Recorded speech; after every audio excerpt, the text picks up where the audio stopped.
Hello, everybody. Hope you can hear me. I'm talking right into the microphone. I am currently behind the camera. We're here. Reloading the live stream a little bit. This is what we're doing. Back for a cause. Specifically, this announcement for the challenges. We should begin the presentation shortly, at which point that fell off. We're talking a lot. Should be fun. And yeah, so we're just gonna let things unfold as they will. Enjoy the background audio for just a moment.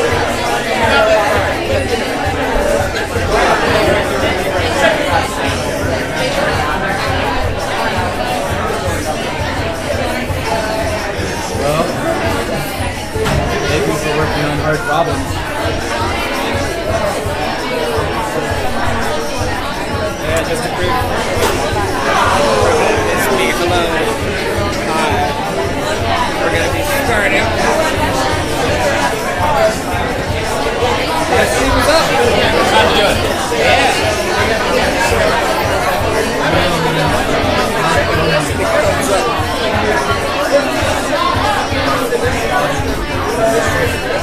Thank you for joining, Jessica.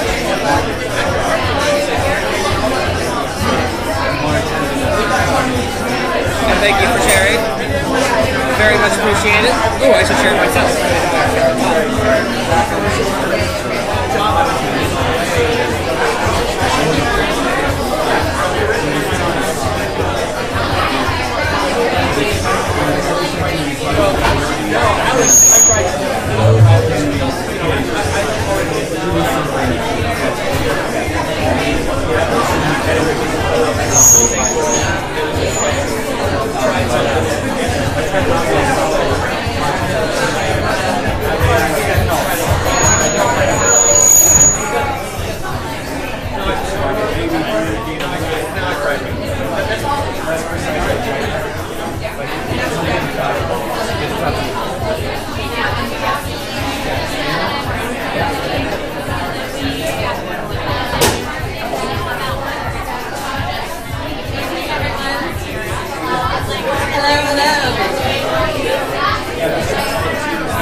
Technology Association of Oregon.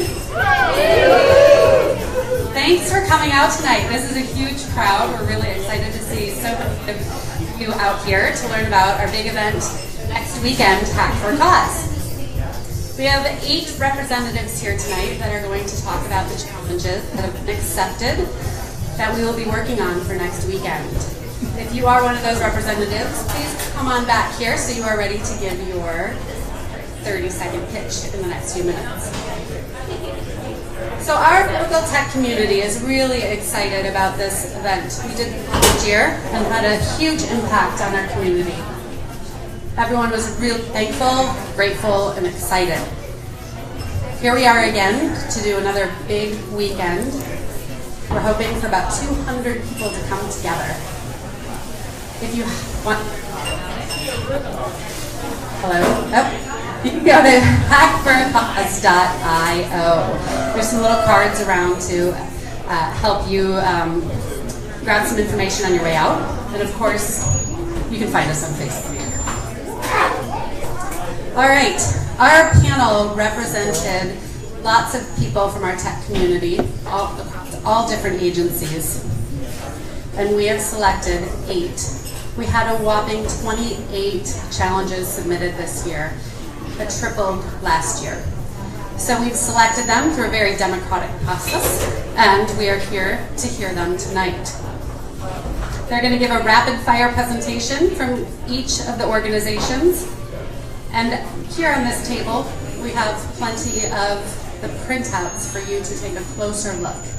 If you have any questions, you can approach them afterwards, or of course you can talk with me, my colleague Matt Sayer, Mark Davis, wearing the hat. All right, so without further ado, I'm going to introduce you. Who's our first? All right, you ready? Yep. And I've got props. Which way? How's this? Good? All right. It's almost 30 seconds and might be a little bit longer.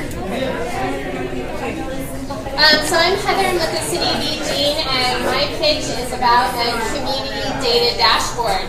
So at the city, we work on a lot of issues related to community livability. Those are anything like getting more activity downtown, like the barn light that we're in, public safety, planning for growth, and many, many other things. We also get a lot of questions from community members about things that we're working on, like, boy, it seems like there's a lot of development happening in my neighborhood. Is it happening all over town? Is it happening downtown? It seems like housing is kind of expensive. Is it that expensive, or is it just me? So we actually have a ton of data related to this stuff. And the challenge is that we want to create a visual story with this data that is not only at the community level for the whole city, but you can also drill down and tell a neighborhood story, and then be able to zoom back out and compare what's going on in your neighborhood with what's going on in the rest of the community. And this is where the community data dashboard challenge comes in. So we would use different data sets, like, maybe you can look at these later, but this is an overview of what's going on in Bend. So we would use data sets like that.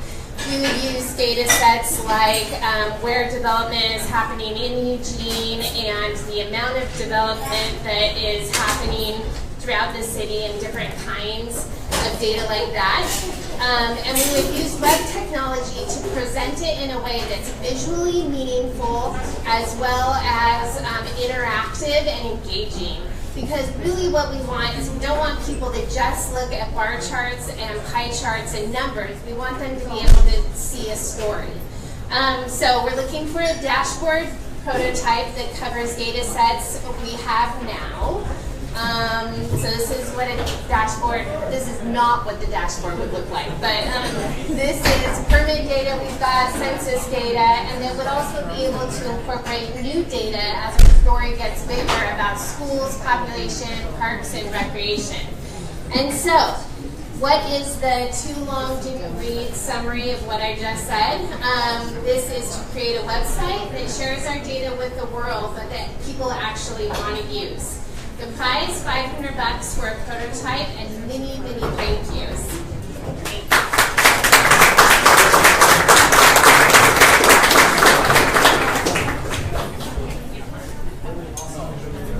Next we have Heather.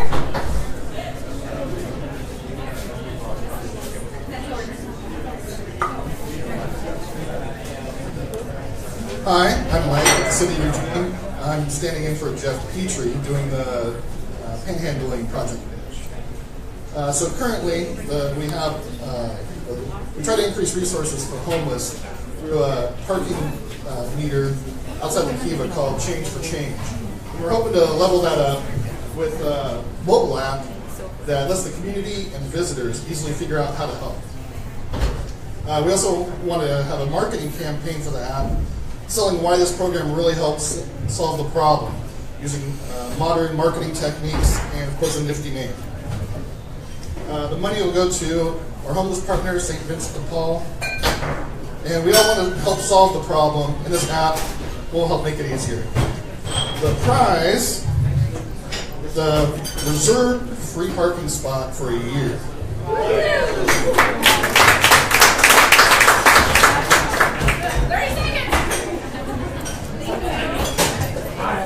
My name is Heather Salicki, and I have a really fun one for you tonight. It's going to take a lot of creativity, and it's going to take this whole area over here, because this is a Kesey Square. And we know we want Kesey Square to be an awesome, cool, cultural hub. Well, why not make it our Times Square?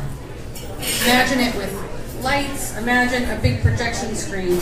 So think of it as, what problem are we experiencing? We want to see Kesey Square be more accessible, more inclusive, more fun to be at. So we're going to have a large screen projection system, apps that let people connect to it and submit content for display. You're going to have to come up with the rules, like how is that going to work? How are you going to make sure that the content is safe for display? The program is going to be running the content. How are you going to layer it so that it shows different programs? And then a way to cover the square from the top. So if it's raining, there's some sort of a cover, maybe a parachute or something. So we have year-round capacity for them to be able to show the projections. What kind of prize did you get? You'd be the first one, your name and lights, to program for it. So think of this challenge, it's not just going to be showing movies. It could be a creative art exhibit. Let people on their phones, they're going to interactive, you're going to do things with it. Maybe there'll be a game, maybe some kind of interesting visual. So it's really up to you and your creativity for the Kesey Square Challenge.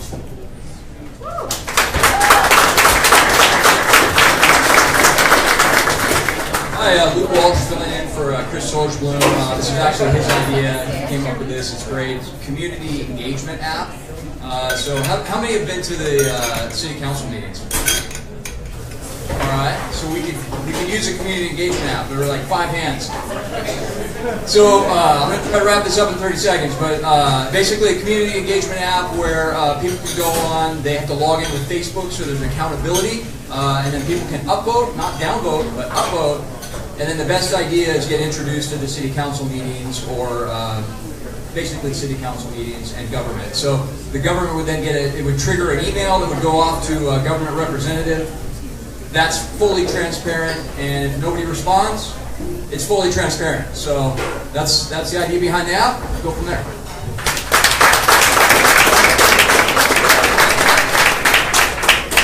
Thank you. Hi, my name is Caroline Cummings, and I am a local entrepreneur. So if I told you there was an industry that generates $500 million a year, would you want to invest in it? You might say yes, except these are sex traffickers. These are people who are trafficking humans and children right here in America. And this is a serious issue. So here in Lane County, this is happening, but people aren't able to report.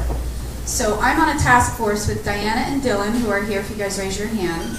And we're putting on a sex trafficking summit called the I-5 Traffic Jam, where we're inviting people from all up and down the I-5 corridor to send a message to traffickers that if you want to traffic children or women or men here, that we're all going to be watching. So you guys might have heard the Uber driver in San Francisco who did a report. He was hesitating to report. So what we're looking for is an app that will allow people here in our community to take photos, video, audio, geolocation, tag, and we will send it directly to the police. We're working with the Eugene Police Department to find out what the specific specs are that they want to put in the app. But we know that most people who report sex trafficking are citizens just like us here. But the bystander effect takes place and we don't do it. So we want to create an app that allows us to do this. In particular, 1 in 6 kids that are on the street here today are trafficked. So we want to stop that. And the prize is $500 cash, but also you'll get invited to this closed circuit summit that we're doing in March of next year.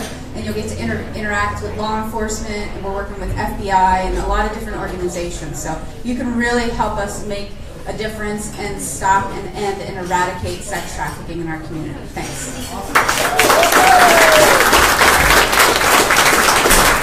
Who's up next? Brittany. Let's give it up for Brittany. Woo! Great, thank you. Hi all, my name is Brittany Quickwarner. I'm with Eugene Chamber, and I love going after someone who does pitching professionally and has a very similar idea to us. Thanks, Caroline. So we're here today to pitch the idea for a safety and livability app downtown. We'd love a sexy name for it to go along with the app. But the idea is that we've been really working on downtown revitalization for a long time.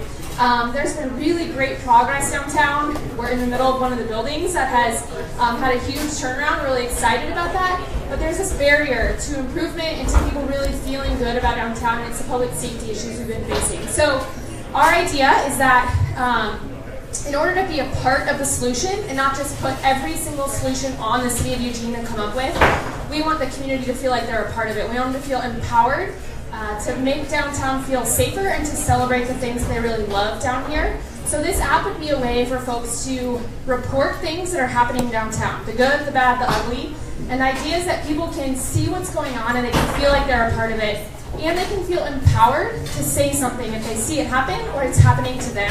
A lot of times there's this stuff going on downtown that isn't necessarily illegal, but it just makes you feel unsafe.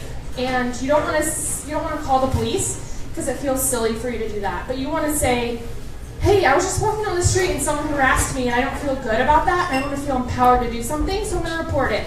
Or I was just walking down the street and I ran into this great person, we had this incredible conversation about how great downtown Eugene is, and they told me about this really cool event and I want to tell everybody else about it. So we want it to be something that's not just talking about the negative, but talking about the cool things downtown too. So we can really try and embrace downtown and make it more of a community effort to improve it.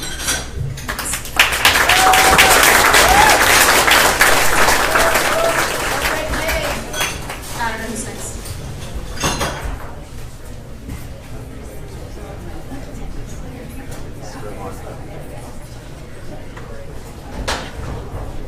Hello, my name is Mike Jones.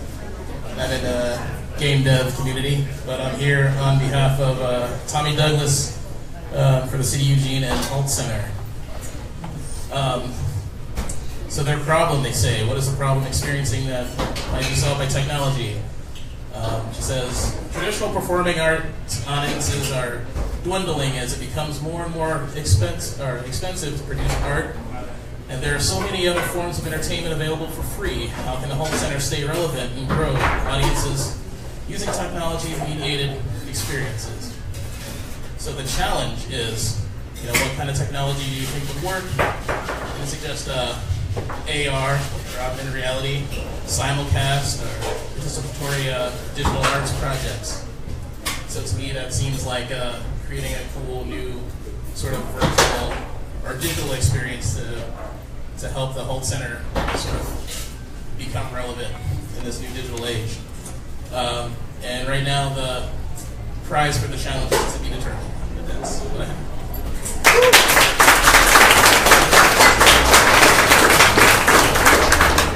Hi, my name is Christy O'Meara, and I have a family for every child.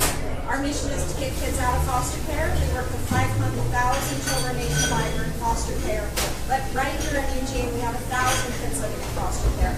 And so our challenge is to create an online portal where parents can come and do all their online forms, which will be paperless, more secure, and we can give higher customer level, service level to our families, process more families, and then place more children. And so our prize is $500, and we hope we'll be involved.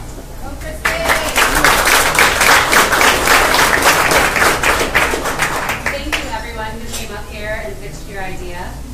Please, for the next half hour, couple hours, mingle, ask us questions, find out what resonates with you and how you would like to help. Visit hackforcause.io. Grab some food. There's several platters around the barn right now. And have a good evening. Thank you.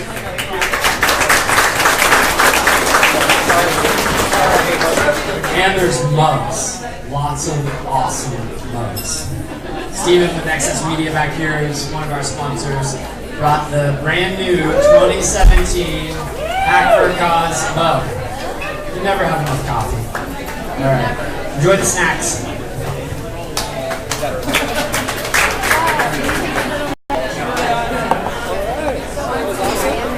I hope you can hear me. Thank you all for watching. Soon we're going to get the section live shows. Digest and look forward to doing it this April. See you next Tuesday live show.